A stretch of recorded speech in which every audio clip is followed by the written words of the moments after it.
Assalamualaikum warahmatullahi wabarakatuh. Selamat datang kembali di channel Pecandu Android.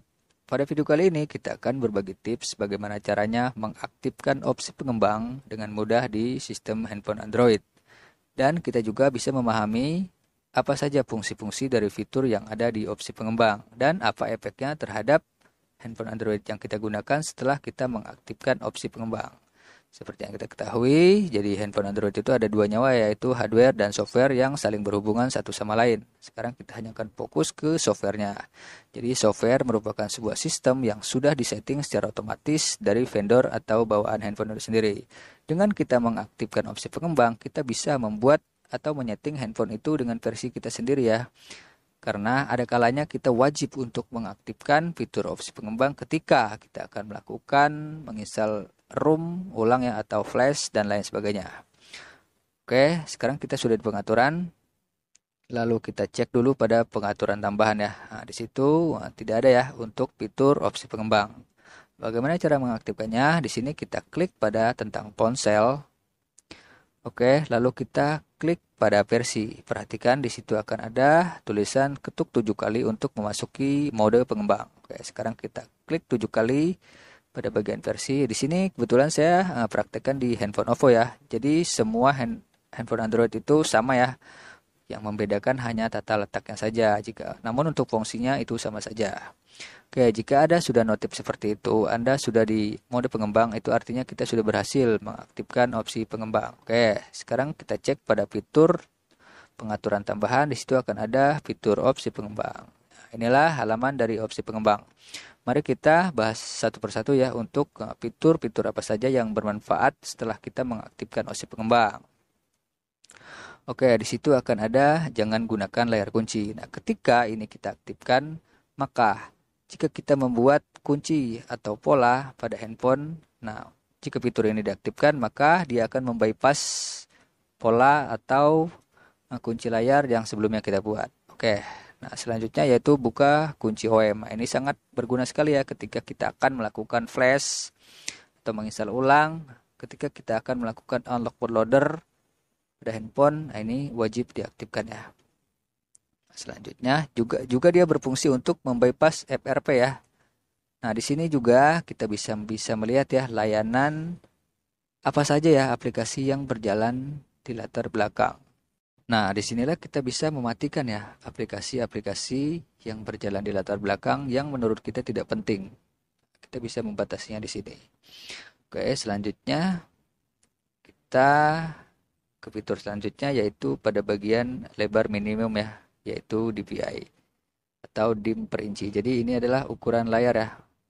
Di sini kita bisa merubah ya. Jika saya lebih suka kecil, di sini saya akan rubah menjadi 400. Jadi jika dirubah 400, jadi layarnya akan menjadi penuh. Oke, selanjutnya yaitu pada zoom animasi jendela. Nah, ini bisa dilihat ini normal ya, belum dirubah untuk animasinya. Oke, sekarang tadi dinaikkan menjadi zoom menjadi 10 kali. Bisa dilihat itu dia akan lambat ya, lambat seperti itu. Oke, nah, sekarang mari kita matikan ya. Saya lebih suka menonaktifkannya ya.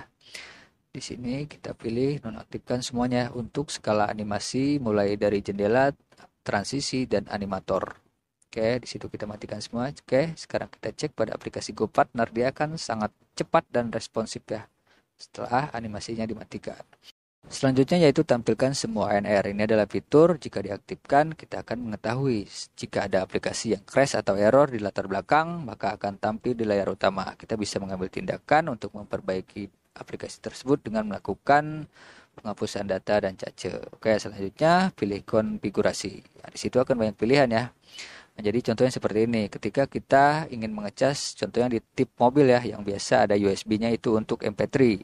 Nah, jika kita pilih konfigurasi USB pada pengisian daya, maka kita akan bisa melakukan cas di situ. Jadi kita bisa ngecas handphone di USB MP3. Oke, selanjutnya selalu aktifkan data seluler. Nah, selanjutnya pada faksa tata letak di situ jika kita aktifkan maka dia akan menunya menjadi ke sebelah kanan ya, sebelumnya di sebelah kiri. Sekarang mari kita cek untuk aplikasi GoPartner setelah tata letak kita aktifkan. Ya, bisa dilihat itu untuk profil itu menjadi di sebelah kanan, yang sebelumnya ada di sebelah kiri. Nah, itulah salah satu keunikan fitur opsi pengembang ya. Jika di sini tidak dia bisa merubah tata letak pada aplikasi. Namun saya tidak menyarankan ini diaktifkan ya, karena sudah saya coba diaktifkan ketika kita melakukan pick up. Itu kita bingung ya kan untuk pertama kalinya. Oke, selanjutnya di sini juga kita bisa melakukan indeks ya, pengindeksan aplikasi di Firebase app. Nah, jadi untuk menyinkronkan aplikasi yang ada di handphone kita tersinkron dengan Google Play Service dan berjalan normal di sistem handphone Android-nya.